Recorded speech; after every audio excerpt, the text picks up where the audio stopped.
नेहरू नगर अटल द्वार से निकली सनातन रथ यात्रा।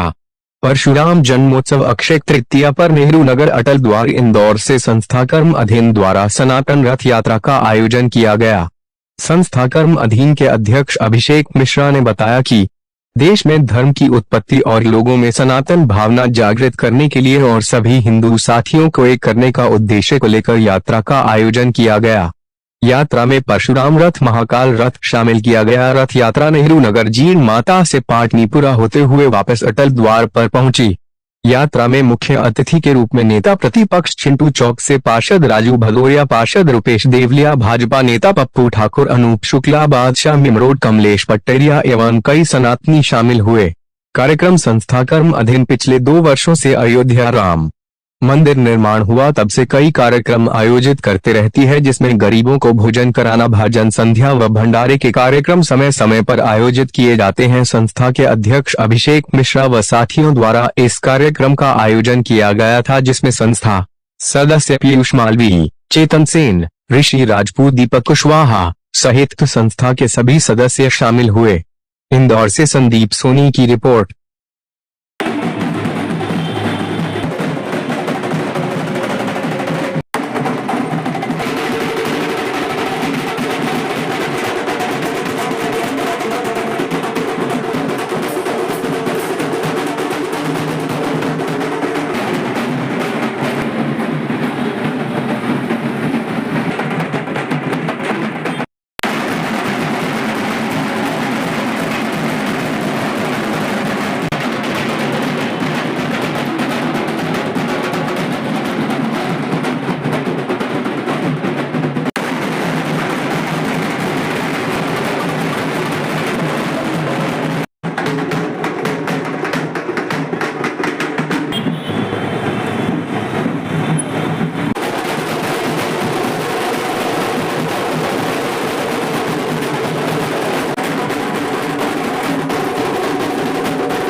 जुलूस निकाला, आप लोगों ने कुछ बताएं? सबसे पहले तो परशुराम जन्मोत्सव की सभी देशवासियों को बहुत बहुत शुभकामनाएं।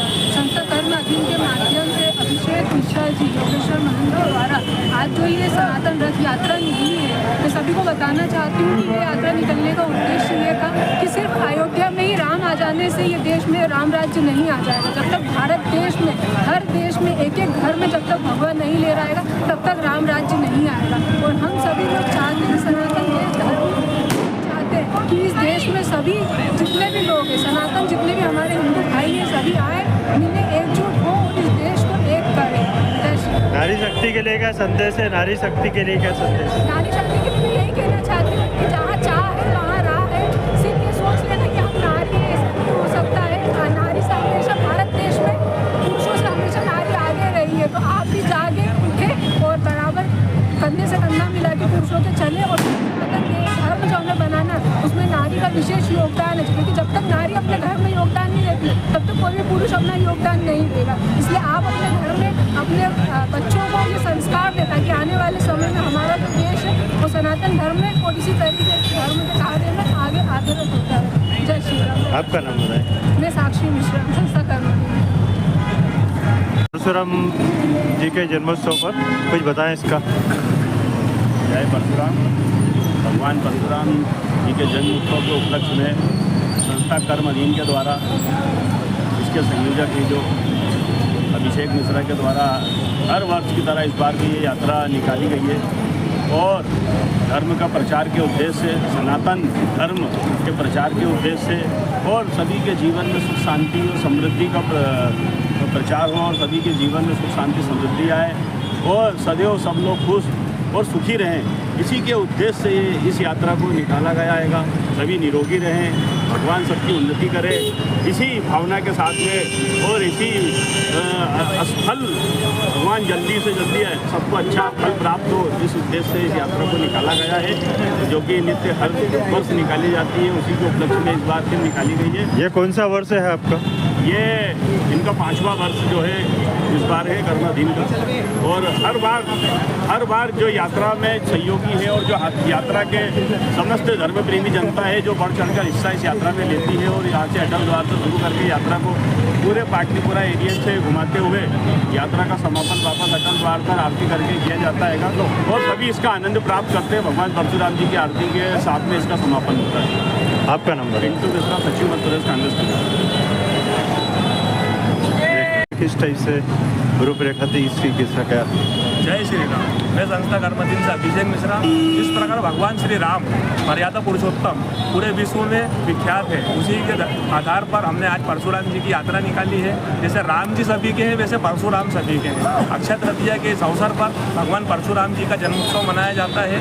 इसी के लिए हमने सनातन धर्म को लेकर, सभी हिंदू समाज को लेकर, किसी व्यक्ति विशेष या किसी समाज को लेकर हमने ये यात्रा नहीं निकाली है। ये सनातन रथ यात्रा है, इसमें सभी भगवान सम्मिलित है, सभी समाज सम्मिलित है और इससे हम हिंदू में जन जागृति लाना चाहते हैं, धर्मों को एक बताना चाहते हैं, हिंदुओं में एकता दिखाना चाहते हैं। इसीलिए हमने हमारे क्षेत्र में इस प्रकार की यात्राओं को निकाला गया है और इसमें हमारे क्षेत्र से सभी लोगों का बहुत ही सहयोग मिला है, सम्मान मिला है। सनातन के लिए सब एक है, हिंदू एक है। जय परशुराम, जय जय श्री राम। भाई साहब, आपकी कर्मधीन जो संस्था है ये और क्या कार्य करती है? विगत 5 वर्षों से संस्था कर्मधीन इस क्षेत्र में सभी प्रकार के समाज सेवी के कार्य करी जा रही है। एमवाई में भोजन कराना हो, गरीब बच्चों को, निर्धन बच्चों को विद्या देना हो, किसी भी प्रकार की उन्हें सहायता देना हो, किसी को ब्लड डोनेशन करना हो, भगवान के भजन कराना हो। भगवान हनुमान जी की कृपा से हमने बड़े बड़े विशाल भंडारे यहाँ पर उनकी कृपा से कराए हैं। यहाँ पे बड़ी राम जी के जब जन्मोत्सव हुआ था 22 जनवरी के दिन, जब उनकी प्राण प्रतिष्ठा हुई थी, अटल द्वार चौराहे पर भगवान जी की कृपा से संस्था कर्मधीन के माध्यम से हमने भजन संध्या कराई, भंडारे कराए और आज आपके सामने यात्रा निकाली है। आगे भी कई धार्मिक आयोजन करेंगे, इसमें आप सभी का सहयोग अपेक्षित है। युवाओं के लिए और सनातन धर्म से जुड़े धर्म प्रेमियों के लिए क्या संदेश है? जिस प्रकार हम देख रहे हैं आज के युवा बहुत जल्दी हताश हो जाते हैं, तो उन लोगों को अपने सनातन धर्म से जुड़ने की बहुत आवश्यकता है। सनातन धर्म एक ऐसा धर्म है जो सदैव से चला आ रहा है। इस धर्म से जुड़ने के बाद इंसान अपने सारे जिस भी प्रकार से वो हताश होता है, जिस भी प्रकार से वो नकारात्मक ऊर्जा पाता है, धर्म से जुड़ने के बाद उसमें सकारात्मक ऊर्जा आती है। इस ऊर्जा से आदमी गलत भावना नहीं रखता, किसी के प्रति गलत द्वेष की भावना नहीं रखता, सकारात्मक होकर प्रभु श्री राम की कृपा से, हनुमान जी की कृपा से अच्छे काम करता है और किसी भी व्यक्ति को अच्छी राय देता है उसे आगे बढ़ने के लिए और खुद भी आगे बढ़ता है सद्भावना की भावना के साथ। संस्था कर्मधीन। जय श्री राम। आपका परिचय? मेरा परिचय अभिषेक मिश्रा, संस्था कर्मधीन से।